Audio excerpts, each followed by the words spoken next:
Hello, North York. Welcome to Meet Your Neighbor, a Willowdale Interview Series. Each week, we'll introduce you to a new neighbor in the spirit of community connection and ask them tough questions like, where's your favorite place in Willowdale to get bubble tea? Our first guest on our very first episode is a wonderfully talented and kind individual. You're going to love her. I know her kids do. It's Becky Levan. Now, before we start the interview, allow me to introduce you to our host, Miss Lily Chang. Hello. Thank you, Sebastian. Yes, we are so happy today to be launching our Meet Your Neighbor series. This is a chance for us to get to know each other better. And I think right now, more than ever, we need to know our neighbors. We are all sick of isolation, social distancing. We want to get out there and we want to connect. So that is the purpose behind this show. And we're so excited to meet more of our neighbors together. So if you have an idea for an upcoming episode, you can always contact us at sebastian@neighborlink.org. That's sebastian@neighborlink.org.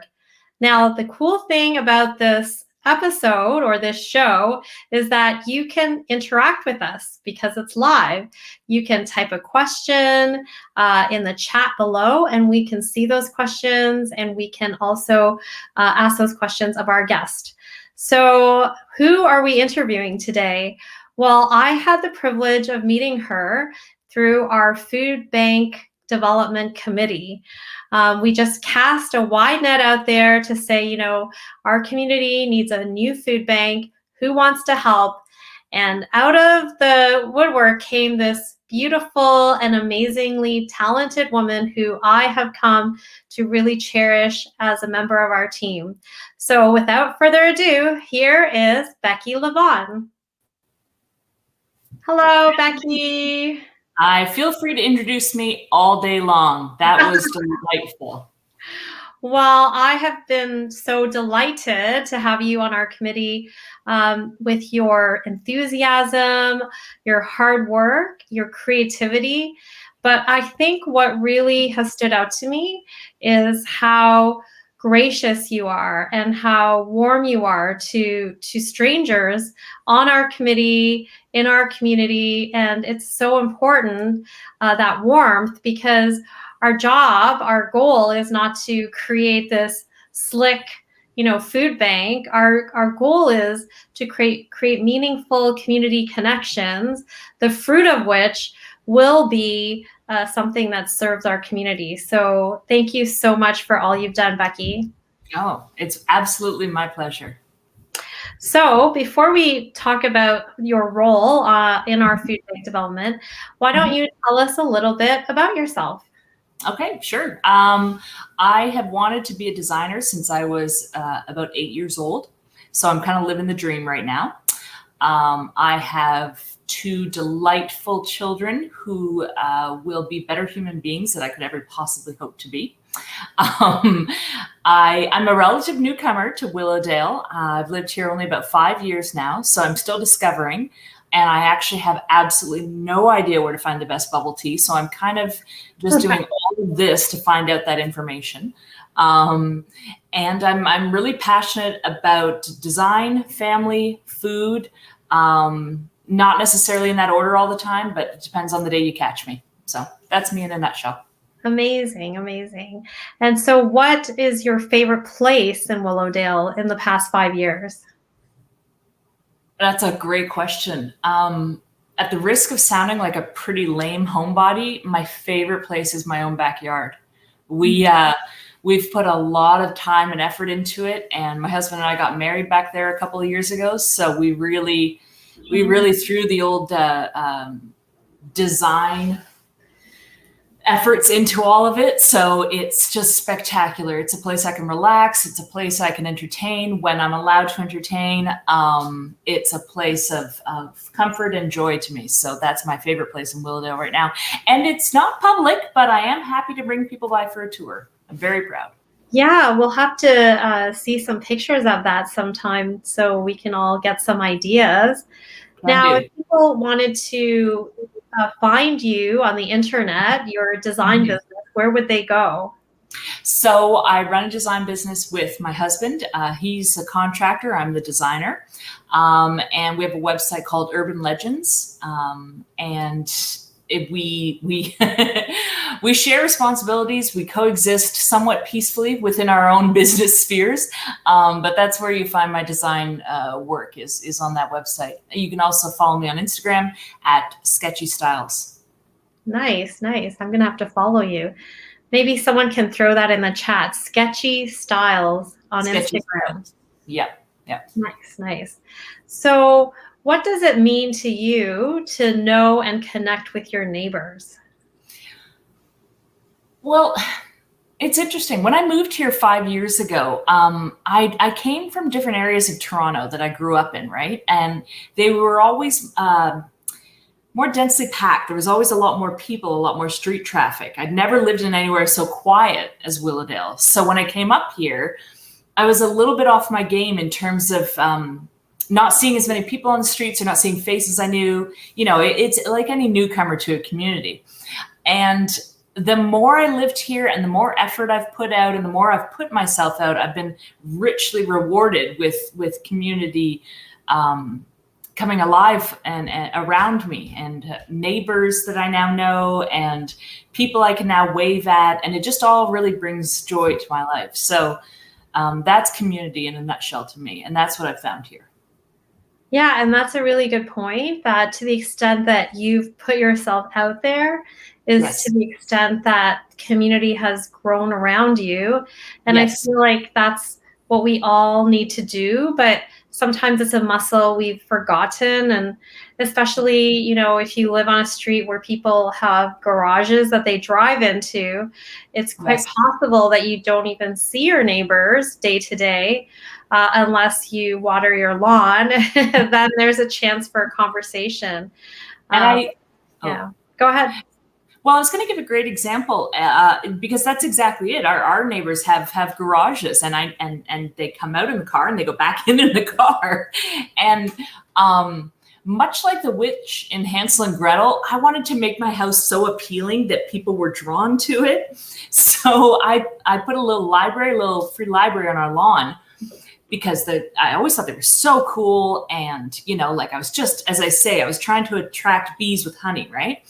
But then what I got back was so much more than I could have ever put out. You know, I put out books and, you know, stickers sometimes for the kids and stuff like that.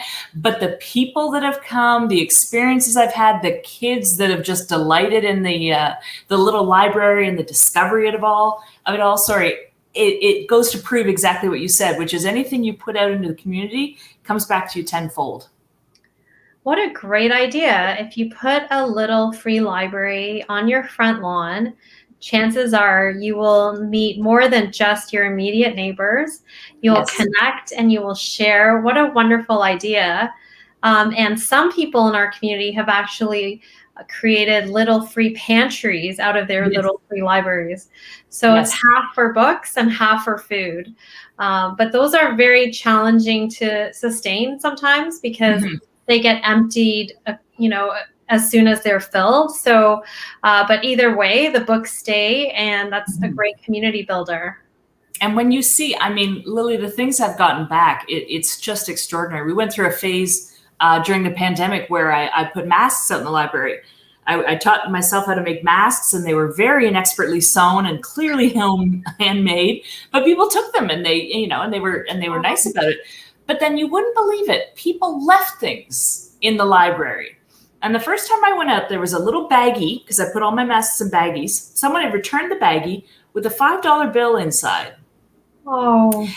And the thing that struck me as just incredible about that was the faith that person had to have in a complete stranger to take their hard-earned money and do something with it and do the right thing with it.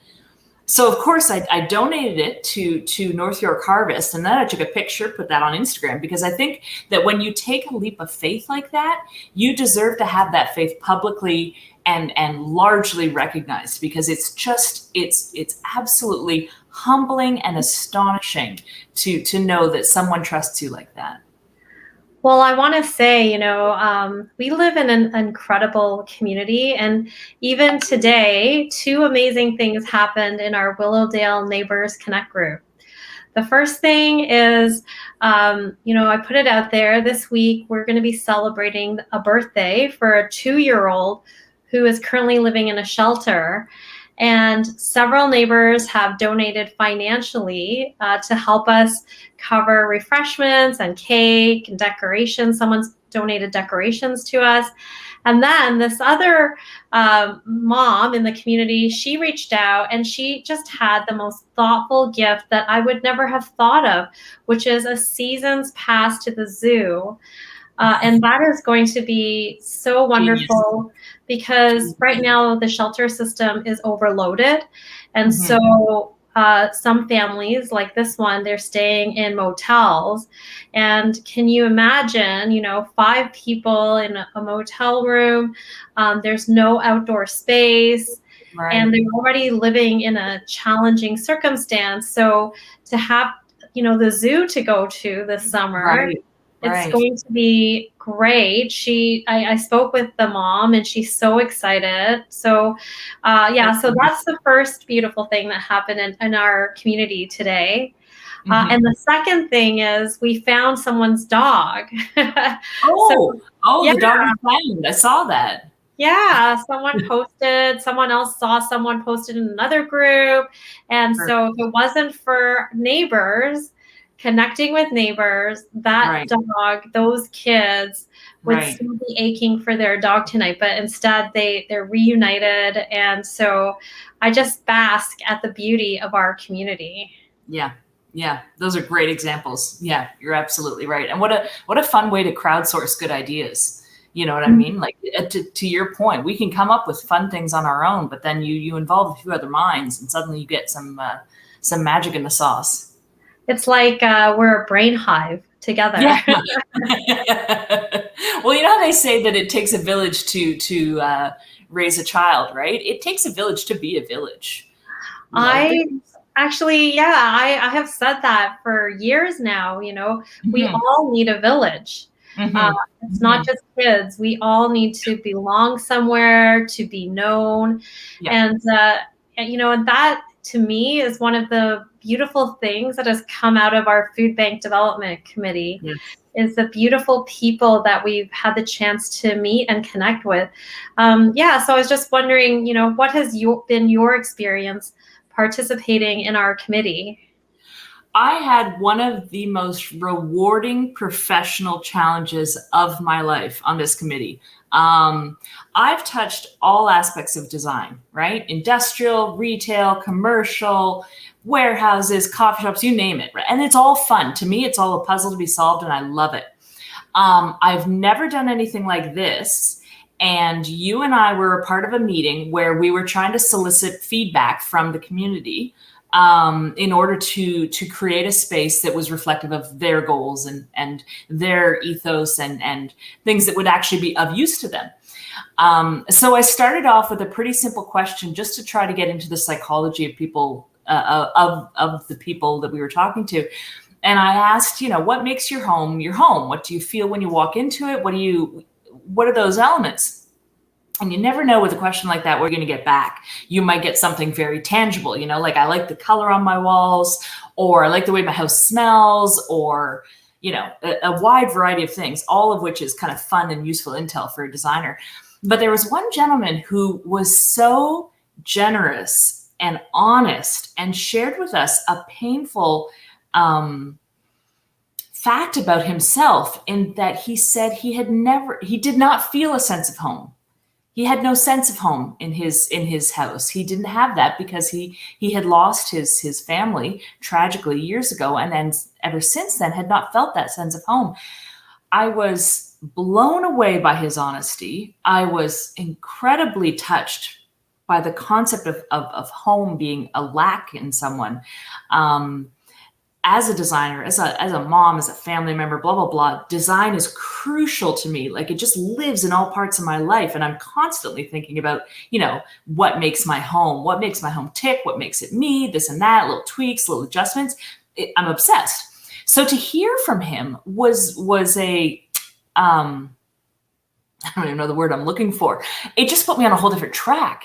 How do you design for someone like that? And how do you design to give someone something? How do you design to give someone an experience? And so I don't know if he knows it. I on subsequent calls, I tried to make clear to him how informative and helpful and beautiful it was that he shared that. And how it just it put me on a whole different path of thinking that I wouldn't have gotten to on my own. So I think if your original question, now that I've rambled long enough, was what have I gotten out of being a part of this experience, was being asked to be outside of myself and outside of my comfort zone in just the most helpful and honest and generous way possible. So that so far has been the incredible gift that I've gotten. Mm-hmm. It is, I think, the best gift that we can give people when we can give of our authentic self, no matter what that story or state is in. I think we all want to be around each other when we can, not have to wear a mask. And so I have to say, that was a really revealing moment in that meeting.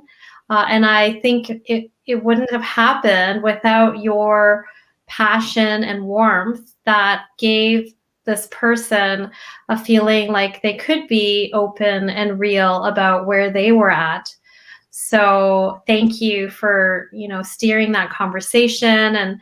And we're just so excited, to see this. It's a slow birthing process. Sorry, there's we have a learning curve ahead of us, and we have a fundraising curve ahead of us.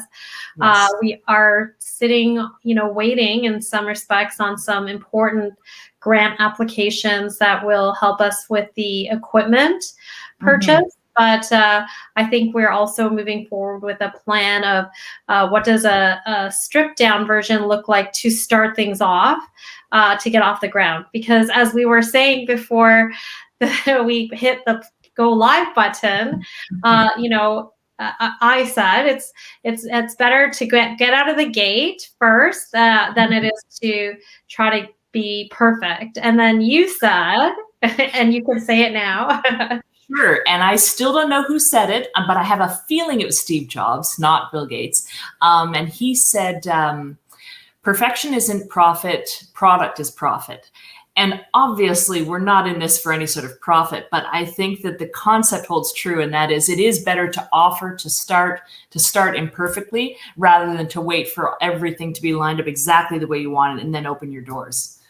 Because I think people will, to your point, just appreciate the community and the offering rather than, every single light fixture being exactly the way we want it. So before we go, we definitely want to get a glimpse of the renderings that you have done that have really caught our hearts and our imaginations. So I'm going to ask our producer, Sebastian, if he can cue up the rendering that he has. And we might not be able to post it. If not, I will post it in the chat after we finish the broadcast. Okay. Yes. And what do you think has been inspiring for you in the design process of this unique project? Well, I think I read an article months ago about a new food bank initiative in Scarborough, and they were treating their food bank in a very retail sense. They were trying to create an experience where people could come and shop rather than come and receive. And I found that to be an incredibly empowering, thoughtful approach to something that perhaps in days past has had a stigma or difficulty as a concept. And so I brought that to some of our meetings, and it's been hugely well received, I think. And also people have just built on that concept themselves. So tapping into a little bit of the retail design experience I have, and then trying to create an experience for our users that will be self-selecting and empowering and just pleasurable, just flat out pleasurable. That's been the fun of this particular design project. And just trying to think of ways that you can create a space that feels interesting in what, I guess, spoiler alert, is actually a basement room. If we're allowed to disclose the location, that in itself presents a challenge. How do you make a basement room with a single small window, like a place that you'd like to be? So that coming up with solutions there has probably been the fun that I've had with this project. And it's also really exciting that our meeting room now has morphed into a multi-purpose community room. And it feels like it was meant to be with all the built-in closet space that's already in that room. Yeah. And I've, shared with the youth workers who are working in the community, and they're excited to, have a space in the future that is on site for youth to use. And I know other community members have said they would love to, have a sewing class. So having, a well-designed space will be able to really, it will be such a great thing for the community, not just for the food bank. So I'm really excited about that. And I see your designs, and I just can't wait to be sitting in that room with people in the neighborhood. Me too. I'm looking forward to that day as well. So before we go, I want to just remind everyone we are raising money right now through delicious Krispy Kreme donuts. And the deadline to order is this Friday. So get your orders in. It's www.willowdaledonut.eventbrite.ca. willowdaledonut.eventbrite.ca. $15 for a dozen, $25 for two. And you can also buy a dozen for a community member. And those who are purchased for community members, we will deliver to people who we are currently serving by picking up food from the food bank for them. So I'm sure our food bank recipients would be so grateful to get a delicious, fluffy Krispy Kreme. I think, my whole team, we've been craving them since the first day we've been talking about them. So yeah. And this is one of those cases where you just have to put your waistline out there for people. It's a good cause. And I know it's bikini season and we're all very concerned about that, but you know what? You just got to take this one for the team. That's right. Take one for the team. That's right. For the team. Come on. So do you have any parting thoughts for our community that you would like to share, Becky? I'm just so wildly thankful to have met people like you and the people that I've met through this committee, and the experiences that I've already shared. And I'm thrilled to bits to see not only the food bank realized, but just what comes next. Yes, I think it's a seed that we are planting. Agreed. And something beautiful and greater, just like what you said earlier on, right? You put yourself out there and something multiplies that comes back. So just imagine if someone uses, sorry, I just said this a lot. Imagine if someone uses the computer space to take like a class or something, uses our community room to take a class. And then that person goes on to invent XYZ or something. Like, how amazing would that be? That would be super freaking cool. And it's very possible. Right? Awesome. Yeah. So let's keep dreaming and keep working at this. And the Thursday meetings that we have to develop the food bank are open. So anyone who's interested in joining us in this project, you can always just contact me at lily@neighborlink.org. And I will connect you to our Thursday lunchtime meetings where there's always a food question, it seems. I did learn how to cook saffron rice. That was super helpful. Oh, wow. Amazing. Yes. Yes, my goal is now to learn how to make Jaffa rice, which is... I'm hoping someone will make that for me. Yeah. Because that one sounded more complicated. Saffron rice I can handle, but that one was trickier. So right. I'm hoping maybe just to make friends within this community to get food. We could do a cooking class together in the community because there are lots of amazing chefs that we can learn from. Agreed. Well, thank you so much for taking the time to chat with us, Becky. And thank you for all your work on the food bank, on just nurturing the relationships in our committee, and just the enthusiasm and warmth that you bring. I can't wait to meet you and hang out with you in person. I mean, we've hung out in the basement with masks on, but one day we will have patio time together, I hope. It seems foreign, but I'm there. We'll do it. Everybody has to get their second shot. Yeah. And then we can have nachos and beer on a patio. That's right. Yeah. Okay. Well, thank you so much. And thank you all of you who've tuned in now or who are tuning in later. We look forward to future episodes where we can meet more neighbors together. Have a good night. Thanks, Sebastian, for also producing this.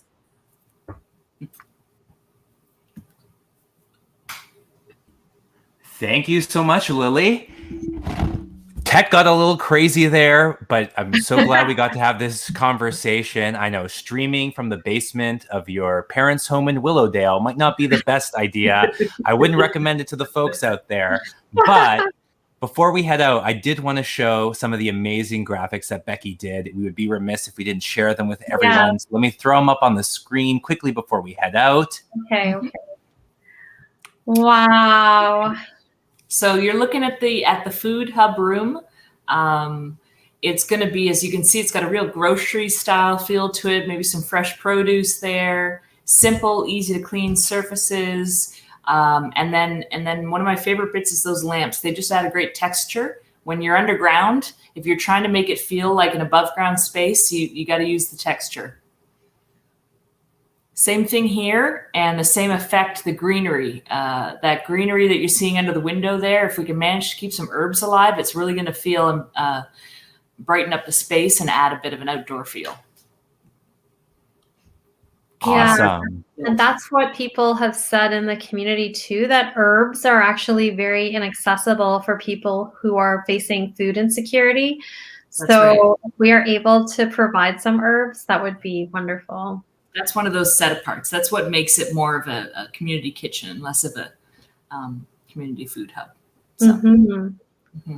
Amazing. Well, that concludes the first episode of Meet Your Neighbor. We'll see you next week. Same time, same place, new neighbor. Have a wonderful evening, North York. Take care. Thanks, Sebastian. Thanks, Becky.